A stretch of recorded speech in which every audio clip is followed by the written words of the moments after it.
Provoke করেছিল মানে কি বাবিল? তুমি কি বাচ্চা ছেলে নাকি যে তোমাকে প্রভোগ করলো আর অমনি তুমি? যাকে এ নিয়ে আমি কোনো কথা বলতে চাই না, আমার এ নিয়ে কথা বলতে রুচিতে বাধে। এখন ওর ডিসিশনের ওপরেই সবটা নির্ভর করবে। ও যদি মনে করে ও বাচ্চাটাকে রাখবে তাহলে ও নিশ্চয়ই রাখবে। মা হয়ে আমি তো কখনো বলতে পারি না অন্য একটা প্রাণকে নষ্ট করে দেওয়ার কথা, কখনো বলতে পারি না। কখনো মনের কোণে যদি এরকম ভাবনা এসে থাকে তাহলে ঈশ্বর যেন আমাকে ক্ষমা করেন। ও যদি বাচ্চাটাকে রাখতে চায় তাহলে তার শর্ত হলো বিয়ে। তাই বিয়েটা তোমাকে করতেই হবে বাবিল। তুমি আমার সমস্ত স্বপ্ন ভেঙে চুরমার করে দিলে।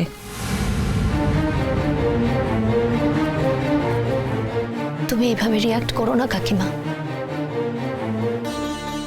ওদের বিয়েটা যদি নাও হয়, মেয়েটা যদি এই বাচ্চাটাকে নাও রাখতে চায়, মানে আমি কথার কথা বলছি, আমি কিন্তু কোনোদিন ওর জীবন আর ফিরতে পারবো না কাকিমা। বরং আমি প্রাণপণে চাই ওদের বিয়েটা হোক। এত রাগ তোর আমার উপর, এত অভিমান। আচ্ছা বাবিল, যদি মিটিল এরকম একটা সম্পর্কে জড়াতো, যদি ওর জীবনে এরকম একটা ঘটনা ঘটতো, তুই অ্যাকসেপ্ট করতে পারতিস? পারতাম নতুন কাকু, পারতাম। আমি ধরে নিতাম যে একটা ভুল হয়ে গেছে। আমি যদি আমার কাছের মানুষকে ক্ষমাই না করতে পারি তাহলে সেই ভালোবাসার মানে কি? না, ভালোবাসার মানে নেই তো। আমি তোমাকে ক্ষমা করতে পারছিও না। ধরে নাও আমাদের ভালোবাসার কোনো মানে নেই, কোনোদিন ছিলও না, মিটে গেল তো। তাহলে তুমি মুক্তি পেয়ে গেলে। যার সাথে ভালোবাসাই নেই তাকে নিয়ে বাড়তি কথা বলে কোনো লাভ নেই বাবেল। যাকে ছাড়ো কাকিমা, তাহলে ওই কথাই রইল। আমি কোয়েলকে জানাচ্ছি, কাল তাহলে ওর মা বাবা এই বাড়িতে আসবে, কোয়েলও আসবে। তোমাদেরও তো কোয়েলকে দেখার দরকার আছে। আমি কিচ্ছু দেখতে চাই না, আমি কিচ্ছু জানতে চাই না। আসবে আসবে, বাড়িতে যেরকম আর 5 জন অতিথি আসে সেরকম ভাবেই আসবে। কাজের কথা বলবে, বলে চলে যাবে। শোনো, তুমি কিন্তু কাল প্লিজ আমাকে এইসব কাজের মধ্যে ডেকো না। আমি পারবো না। যা কথা বলার তুমি বলো, সবটা সামলে নিও। আমি জানি একটু আগে আমি তোমাকে বললাম যে আমার জন্য তোমার স্ট্রেস হচ্ছে। কি করব বলো? তুমি এই স্ট্রেসটা একটু না হয় আমার জন্য নিয়ে নাও, কিন্তু আমি পারবো না। মিটিলের জায়গায় অন্য কোনো মেয়েকে আমি এ বাড়িতে আনার কথা ভাবতেও পারছি না। আমি পারছি না, আমি আর পারছি না। আমি আমি আর নিতে পারছি না। আমি মরে গেলে তুই বুঝতে পারবি। আমি যদি সত্যি মরে যাই তাহলে তুই বুঝতে পারবি যে আমি সত্যি তোকে একদিন ভালোবাসতাম। লিসেন বাবিল, তোমার এই ইমোশনাল আউটবাস্টের কোনো মানে নেই। তোমার কাছে হয়তো মানে আছে, কিন্তু আমার কাছে আর এর কোনো মানে নেই। শুধুমাত্র 1 দিন 2 দিন নয়, তুমি আমাকে দিনের পর দিন কষ্ট দিয়েছ, যন্ত্রণায় ফেলেছ। একবারের জন্য তুমি আমাকে বুঝতেই দাওনি যে তুমি অন্য মনে ছিলে। তুমি যে আমাকে সময় দিতে না, সেটাই বাড়ির সবাই খেয়াল করেছে। আর আমি তো খেয়াল করবই, কারণ আমি যে তোমাকে তোমার সব থেকে কাছের মানুষ বলে মনে করতাম। যদিও আমার মনে করাটা ভুল ছিল। মিটিল, বিশ্বাস কর, আমি ওকে সময় দিয়েছিলাম, আমি ওকে বোঝানোর চেষ্টা করছিলাম। আর যেটা হয়েছে আমাদের দুজনের কনসেন্টে হয়েছে, দুজনের ইচ্ছায় হয়েছে। বিয়ের কথা ছিল না। যে মুহূর্তে ও কনসিভ করলো তখন থেকে এই প্রসঙ্গটা উঠলো, and I was totally uncomfortable. দেখ মিটিল, আমি তোকে ঠকাতে পারবো না।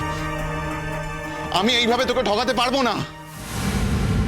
তুই তো আমাকে ঠকিয়ে ফেলেইছো আগে, আবার কি ঠকাতে পারবে না নতুন করে? আশ্চর্য কথা বলছো তুমি। সব কথার একটা লিমিট থাকে বাবিল, সব কথার একটা যুক্তি থাকে। তুমি সেই সব যুক্তি বুদ্ধি হারিয়ে ফেলছো। এটা তো হতে পারে না। প্লিজ বাবিল, প্লিজ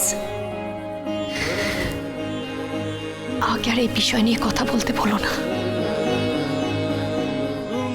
যতবার আমি এই বিষয় নিয়ে কথা বলছি আমার ভিতরে ভিতরে রক্তক্ষরণ হচ্ছে। তুমি কি এটুকুও বুঝতে পারছো না? আমি তো মন থেকে তোমাকে মুক্তি দিয়ে দিয়েছি। মুক্তি দিইনি তোমায়? দিয়েছি তো। আর নয় বাবিল, আর নয়, আর কিছুতেই নয়, আর কোনোভাবেই আমাদের এই সম্পর্কটা হতে পারে না।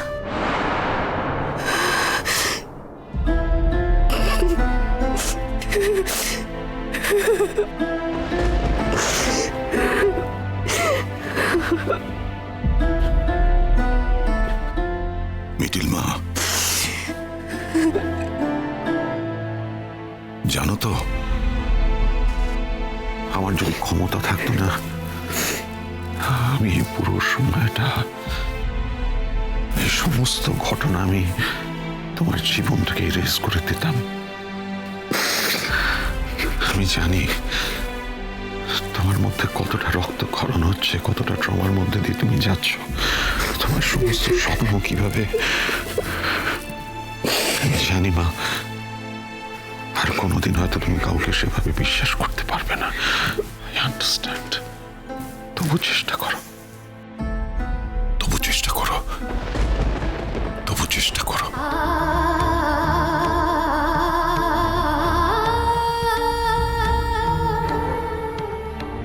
কেন নতুন কাকু? একজনের দায় আমি সারা পৃথিবীর লোকের ওপর চাপাতে যাব কেন? আমি তো তোমাকেও চোখের সামনে দেখছি। আমার জীবনেও একদিন এমন কেউ আসবে, বলো? আমার জীবনেও একদিন এমন কেউ আসবে যে আমার সাথে তঞ্চ কথা করবে না, আমাকে ঠকাবে না, আমার সাথে বিশ্বাসঘাতকতা করবে না। আসুক আর নাই আসুক, এই আকাঙ্ক্ষাটা তো আমি মনের মধ্যে রাখতেই পারি। সেই আশায় তো আমি বাঁচতে পারি। তাছাড়া এই পৃথিবীতে তো অনেক কিছু করার আছে, বলো? অনেক কাজ আছে, অনেক কিছু করার আছে। সবার জীবনে তো সবকিছু হয় না। আমি না নিজেকে কাজের মধ্যেই ডুবিয়ে রাখবো? আমার জীবন তো একটা জায়গায় এসে ভেঙে চুরে চুরমার হয়ে গেছে, সব শেষ হয়ে গেছে। কিন্তু আমার অন্য জায়গাগুলো তো আমার থেকে কেউ কেড়ে নেয়নি। এই জায়গায় তো আমার একার হাত ছিল না, বলো? আমাকে তো অন্য কারোর উপর নির্ভর করতে হয়েছিল।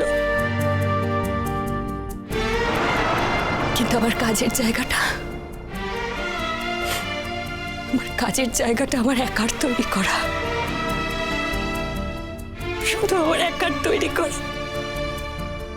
এখানে আমাকে কেউ হারাতে পারবে না, কেউ না। আর তোমরা তো আছো, তোমরা আছো না আমার ইন্সপিরেশন হয়ে। এই পৃথিবীতে যখন নতুন কাকুর মতো একজন মানুষ আছে, তখন আমি সব পুরুষকে কি করে অবিশ্বাস করব, বলো? কখনো না। তাহলে তো বাবিলদের মতো ছেলেরাই জয়ী হয়ে যাবে এই দুনিয়ায়। সেটা কখনো হতে পারে না। বাবিলদের মতো ছেলেদের আমি কখনো জিততে দিতে পারবো না। চিরসখা হে